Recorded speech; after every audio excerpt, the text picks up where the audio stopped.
Hello बच्चों, चलिए प्रश्न देखते हैं। आनुवांशिक इंजीनियरिंग के प्रयोगों में निम्नलिखित में से सर्वाधिक उपयोगी बैक्टीरिया है कौन सा है? ए में है एशरिकिया तथा एग्रोबैक्टीरियम, बी में है नाइट्रोसोमोनास तथा क्लेबिसिएला, सी में है राइजोबियम तथा डिप्लोकोकस, डी में है नाइट्रोबैक्टर तथा एजोटोबैक्टर। तो चलिए देखते हैं क्या इसका सही उत्तर होना चाहिए। तो इसका मुख्य अवधारणा हम लोग देखते हैं। मुख्य अवधारणा, तो यहाँ पर आनुवांशिक इंजीनियरिंग की बात हो रही है। आनुवांशिक इंजीनियरिंग, जिसका सीधा सा मतलब है जीन का स्थानांतरण, यानी कि एक कोशिका से दूसरी कोशिका में हम जीन का स्थानांतरण कर सकते हैं। तो इसके लिए जो मुख्य साधन चाहिए वो कम से कम 3 होता है। एक तो एंजाइम चाहिए, यह कई प्रकार के एंजाइम हो सकते हैं जो कोशिका से डीएनए निकालने में मदद करता है। यह एंजाइम क्या करेगा? कोशिका से डीएनए यानी कि जीन, इसको विलगन करने में मदद करता है। दूसरा होता है क्लोनिंग वेक्टर, जो बाहरी जीन का होस्ट तक स्थानांतरण कराता है। यह बाहरी जीन को स्थानांतरित करने में मदद करता है।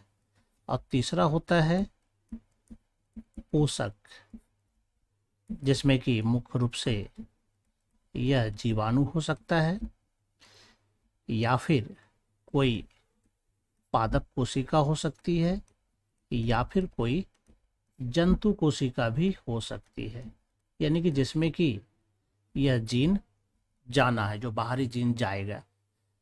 तो यहाँ पर जो दिया गया है कि सर्वाधिक उपयोगी बैक्टीरिया कौन सा है, तो यहाँ पर जो बैक्टीरिया है एक एक करके हम लोग चर्चा करते हैं और ढूंढते हैं कौन हो सकता है इसका सही। अगर ए में देखेंगे हम, तो ए में 2 जीवाणु का नाम दिया गया है। एक है एशरिकिया, तो इसका बड़े पैमाने पर इसका उपयोग होता है, यानी कि यह हमारा जेनेटिक इंजीनियरिंग में उपयोगी होता है। कारण है कि इसी को प्रायः पोषक बनाया जाता है।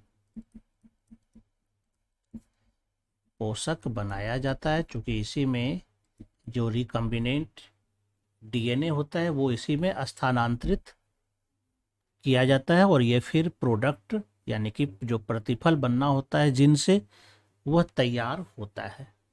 इसी में जो पुनर्योगज डीएनए होता है उसका इसमें स्थानांतरण होता है।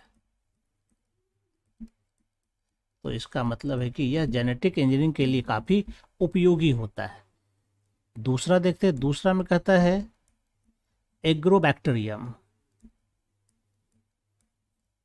एग्रोबैक्टीरियम, तो इसका भी जेनेटिक इंजीनियरिंग में बड़े पैमाने पर उपयोग होता है क्योंकि यह भी एक प्रकार का जीवाणु है और इसके पास जो होता है टी प्लाज्मिड होता है जो कि ट्यूमर पैदा करता है। इसी के कारण इसका उपयोग वेक्टर के रूप में होता है। वेक्टर के रूप में पादप में जीन पहुंचाने में होता है। इसका मतलब ए नंबर में तो दोनों का दोनों जीवाणु जेनेटिक इंजीनियरिंग में यानी आनुवांशिक इंजीनियरिंग में प्रयोग होने वाला मुख्य जीवाणु, सबसे ज़्यादा इसी का उपयोग होता है।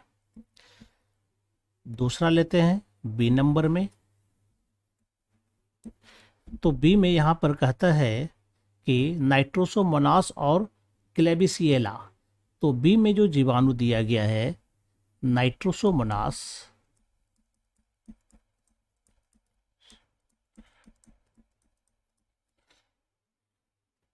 यह सब मुख्य रूप से नाइट्रोजन स्थिरीकरण से संबंधित जीवाणु है। इसका उपयोग जेनेटिक इंजीनियरिंग में नहीं के बराबर होता है, यानी कि आनुवांशिकी इंजीनियरिंग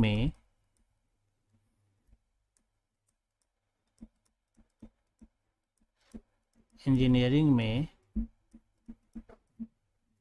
इसका प्रयोग नहीं होता है।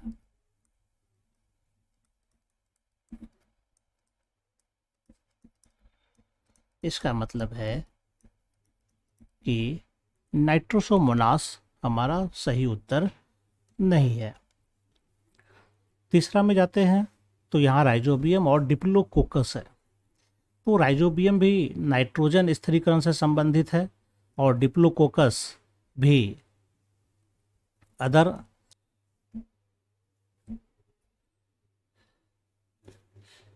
राइजोबियम, तो यह भी, इसका भी उपयोग नाइट्रोजन स्थिरीकरण में होता है। और डिप्लोकोकस पैथोजेनिक यानी कि रोग उत्पन्न करने वाला जीवाणु होता है। तो इसका भी उपयोग जो है आनुवांशिकी में इंजीनियरिंग में नहीं होता है। डी में हमारा है नाइट्रोबैक्टर एजोटोबैक्टर। तो यह भी नाइट्रोजन स्थिरीकरण में ही मदद करता है। डी में जो हमारे पास दिया गया है नाइट्रोबैक्टर और एजोटोबैक्टर, तो यह भी नाइट्रोजन स्थिरीकरण से ही संबंधित है।